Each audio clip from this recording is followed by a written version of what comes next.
खुदावंद यीशु मसीह के खूबसूरत बाबरकत जलाली और वफ़ादार नाम में एक बार फिर आपकी सलामती चाहता हूं और आपको वेलकम कहता हूं अपने इस यूट्यूब चैनल पर वर्शिप टू द लॉर्ड में। और उम्मीद करता हूं और ईमान रखता हूं कि आप बिल्कुल खैरियत से होंगे। आज फिर एक नए टॉपिक के साथ आपके दरमियान हाज़िर हुआ हूं और उम्मीद करता हूं जो मैसेजेस आप सुन चुके हैं आपने यकीनन उससे बरकत पाई है। और मैं सबसे पहले थैंक्स कहना चाहूँगा उन तमाम व्यूवर्स का जिन्होंने मेरे इस चैनल को सब्सक्राइब किया और लाइक किया, शेयर किया, और आप लोगों ने जो मुझे कमेंट भेजे, मैं आप सबका शुक्रगुज़ार हूँ और दुआए खैर चाहता हूँ आपके लिए कि खुदावंद आपको और ब्लेस करे। आज एक नए टॉपिक के साथ हम हाज़िर हुए हैं और हम बात करेंगे। आज एक बहुत ही खूबसूरत टॉपिक है, व्हाट यू हैव। कलाम मुक़द्दस में भी हम इसको देखेंगे। व्हाट यू हैव, तुम्हारे पास क्या है। बाइबल मुक़द्दस में अगर आप दूसरा सलातीन और उसका चौथा बाब और उसकी पहली आयत से लेकर 7वीं आयत तक मुतालिया करें तो वहाँ पर एक बेवा औरत की कहानी है जो अंबिया ज़ादों में से किसी एक की बीवी है। और ये अलीशा नबी का दौर था और ये जो अंबिया ज़ादे थे ये अलीशा नबी के शागिर्द थे और अलीशा नबी उनके एज अ लीडर काम कर रहे थे। ये औरत गरीब है और इसका शौहर जो है वो मर गया है और ये गरीब होने के साथ साथ ये कर्ज़दार है, इसने कर्ज़ अदा करना है। जब ये कर्ज़ अपना अदा ना कर सकी तो इसने एक फ़ैसला लिया और ये गई अलीशा नबी के पास। और अलीशा नबी के पास जाकर उससे कहती है कि ए मर्द खुदा, देख तेरा खादिम मेरा शौहर मर गया है और अब कर्ज़ खा आया है कि मेरे दोनों बेटों को ले जाए ताकि वो ग़ुलाम बने। अलीशा नबी ने उसका वाक़या सुना, उसकी कहानी सुनी और अलीशा नबी ने उससे कहा, मुझे बता मैं तेरे लिए क्या करूं, तेरे पास क्या है। उसने कहा, तेरी लौंडी के पास एक प्याला तेल के सिवा और कुछ नहीं। मर्द खुदा ने उस औरत से कहा कि तू जा और अपने वास्ते अपने आस पड़ोस से बर्तन आरियत ले, और वो बर्तन छोटे ना हों, वो बर्तन बहुत बड़े हों और वो थोड़े ना हों।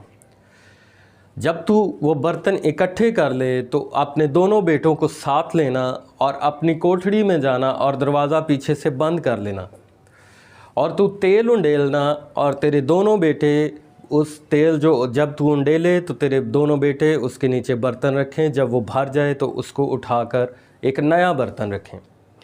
वो औरत गई और उसने वैसा ही किया जैसा उसे मर्द खुदा ने कहा था। उसने अपने दोनों बेटों को लिया, अंदर गई और जैसा अमल खुदा ने मर्द खुदा के वसीला से उसे कहा था उसने वैसा अमल शुरू किया। वो तेल उंडेलती गई और उसके दोनों बेटे एक बर्तन रखते, जब वो भर जाता तो उठाकर एक नया बर्तन रख देते। उस औरत ने अपने एक बेटे से कहा कि मेरे पास और बर्तन ला। उस बेटे ने कहा कि अब और कोई बर्तन रहा नहीं। और कलाम पाक में लिखा है तब तेल मकूफ़ हो गया।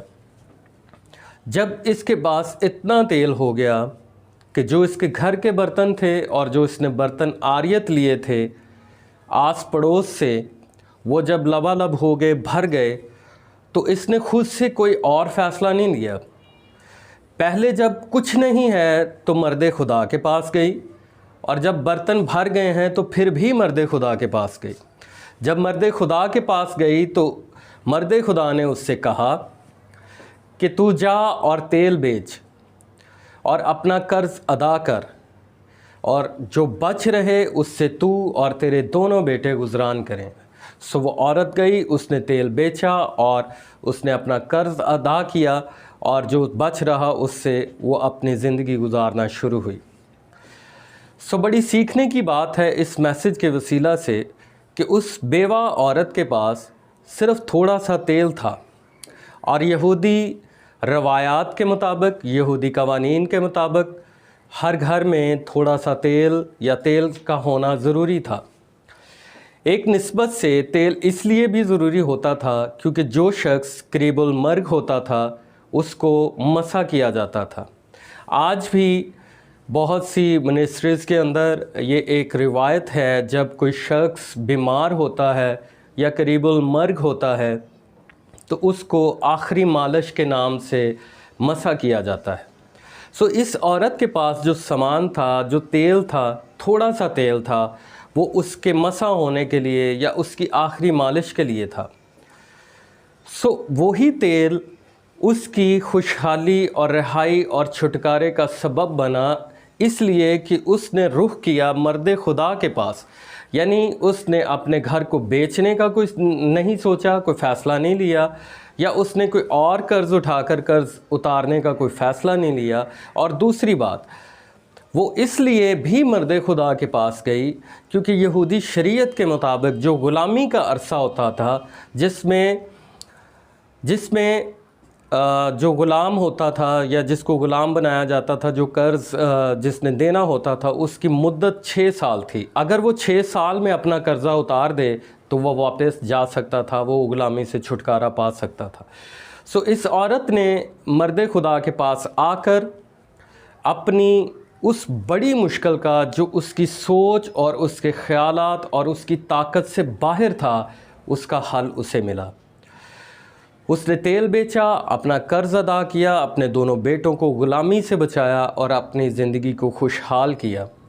सो उसके पास जो थोड़ा सा तेल था वही उसकी नजात और उसकी रहाई बना।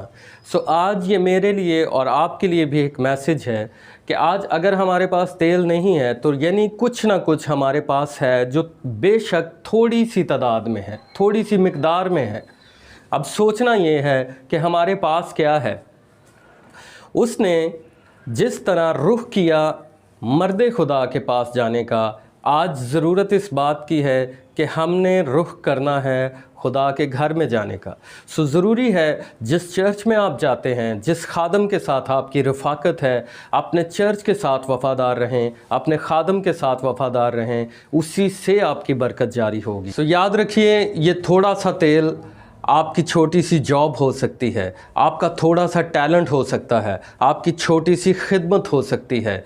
याद रखिए, आप अगर खुदा के घर से लिपटे रहेंगे, खुदा के खादम से लिपटे रहेंगे। मैं आपको ये बताता चलूँ कि ये अलीशा नबी का दौर था, और अलीशा नबी जब किसी के घर में जाता तो बरकत जारी होती, या जब उसके कोई पास भी आता तो भी उसके लिए बरकत जारी होती थी। सो अपने चर्च से वफ़ादार रहिए, अपने खादम से वफ़ादार रहिए।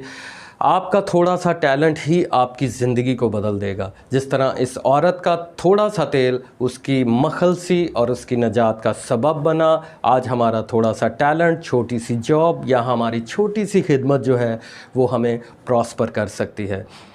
खुदावंद आप सबको बरकत बख्शे। और मैं आखिर में यही कहना चाहूँगा कि आप ज़रूर इस मैसेज को ज़्यादा से ज़्यादा शेयर करें, क्योंकि हमारा एक शेयर किया हुआ मैसेज किसी की ज़िंदगी बदल सकता है, किसी को तंग दस्ती और मखलसी से रहाई दे सकता है। सो खुदावंद आप सबको बरकत बख्शे। आमीन।